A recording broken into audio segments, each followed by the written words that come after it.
السلام علیکم دوستو، میرا نام ہے نہال احمد اور آپ دیکھ رہے ہیں نہال اسٹوری چینل۔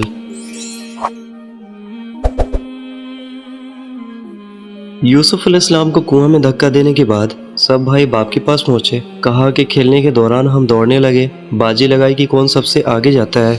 یوسف نے دوڑ میں حصہ نہیں لیا، ہم سب نے اسے سامان کی نگہبانی کے لیے بیٹھا دیا۔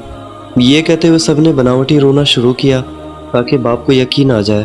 پھر کہا کہ وہاں یوسف اکیلا سامان کے پاس بیٹھا ہوا تھا کہ اچانک کسی طرف سے بھیڑیا آیا، اسے اٹھا کر لے گیا۔ ہم یوسف کو بچانے کے لیے سب مل کر دوڑے، لیکن بھیڑیے تک ہم نہیں پہنچ سکے۔ یہ یوسف کا خون آلودہ کرتا ہے۔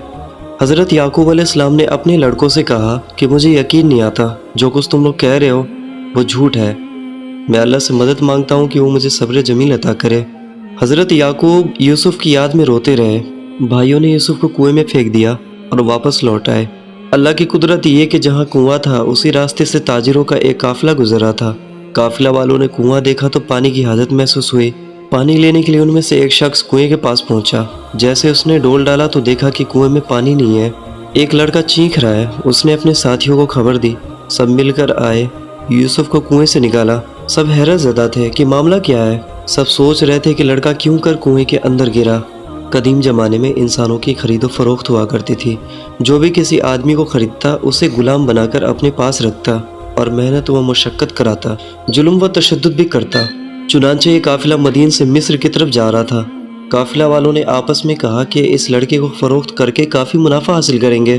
پھر یوسف کو مصر لے گئے۔ کہتے ہیں مصر کے بادشاہ کا ایک وزیر تھا جسے عزیز مصر کہتے تھے۔ مصر میں اسے بادشاہ کے بعد پورے اختیارات حاصل تھے۔ خزانے کا محکمہ بھی اسی کے پاس تھا۔ اس نے قافلہ والوں سے بہت ہی کم معاوضہ دے کر خرید لیا۔ عزیز مصر کی کوئی اولاد بھی نہیں تھی۔ یہ اس کے لیے ایک اچھا موقع تھا۔ اسے اولاد کی خواہش بھی تھی۔ عزیز مصر اور اس کی بیوی نے اسے پالنا شروع کیا۔ حضرت یوسف علیہ السلام کی عمر جب 18 سال ہوئی اور اس میں سمجھداری پیدا ہوئی تو اسے گھر میں پورے اختیارات حاصل ہو گئے۔ ایسا معلوم ہوتا تھا کہ یہی عزیز مصر کا حقیقی بیٹا ہے۔ اس کی پرورش بھی اولادوں کی طرح ہوئی۔ حضرت یوسف علیہ السلام بعض کاموں میں عزیز مصر کا ہاتھ بٹانے لگے۔ صاحب حیثیت گھرانے میں پرورش پانے کے سبب مزاج عادات میں بھی تبدیلی آ گئی۔ انتظامی امور کو انجام دینے کی تربیت بھی حاصل ہو گئی۔ نیکی اور پرہیزگاری میں بھی ایک مثالی حیثیت رکھتے تھے۔ اللہ نے حسن اور خوبصورتی دے رکھی تھی، جو بھی عورت دیکھتی فریفتہ ہو جاتی۔ عزیز مصر کی بیوی کی بھی نیت خراب ہو گئی۔ حالانکہ اس نے بیٹے کی طرح پرورش کی تھی، لیکن وہ بھول چکی تھی۔ یوسف علیہ السلام کو جب دیکھتی تو دیکھتی رہ جاتی۔ وہ چاہتی تھی کہ یوسف علیہ السلام ہر وقت اس کے سامنے ہی رہے۔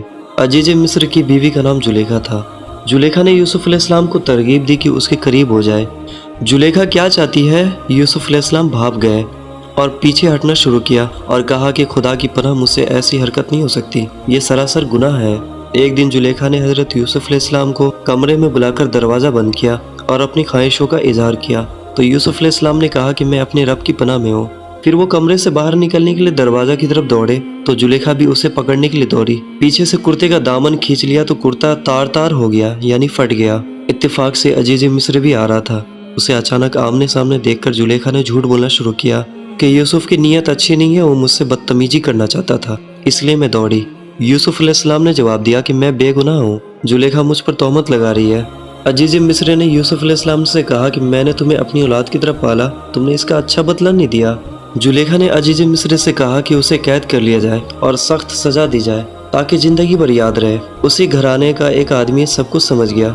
اسے زلیخا کی باتوں پر یقین نہیں تھا۔ وہ اس کے مزاج و عادات سے واقف تھا۔ اگرچہ زلیخا کی زندگی میں یہ پہلا واقعہ تھا، یوسف کی خوبصورتی نے اس کا دل موہ لیا۔ اس آدمی نے اپنی دانش مندی سے عزیز مصر کا غصہ ٹھنڈا کیا۔ اس نے کہا کہ اگر یوسف کا کرتا سامنے سے پھٹا ہوا ہو تو یوسف قصوروار ہے، اگر کرتا پیچھے سے پھٹا ہو تو زلیخا سے غلطی سرزد ہوئی ہے۔ عزیز مصر نے دیکھا کہ یوسف کا کرتا پیچھے سے پھٹا ہوا ہے، اس کا مطلب یہ ہے کہ یوسف بھاگ رہا تھا۔ زلیخا نے کرتا پکڑ کر کھینچا۔ حضرت یوسف علیہ السلام اللہ کے نبی تھے، نیک اور پاک باز تھے۔ وہ گناہ کی طرف مائل نہیں ہوئے۔ قربان جائیے، اللہ کی ایک ایسی مصلیحت ہے کہ حضرت موسیٰ علیہ السلام ایک عام گھرانے میں پیدا ہوئے، مگر ان کی پرورش شاہی محل میں ہوئی۔ فرعون کے کوئی اولاد نہیں تھی۔ حضرت یوسف علیہ السلام بھی ایک عام گھرانے میں پیدا ہوئے، ان کی پرورش بھی عزیز مصر نے کی۔ وہ بھی اولاد سے محروم تھا۔ اللہ تعالیٰ کسی کو اعلیٰ مرتبہ بخشتا ہے تو اس کے مزاج اور ماحول کو پہلے سے ہی بدل دیتا ہے۔ عزیز مصر نے یوسف سے اور کچھ نہیں کہا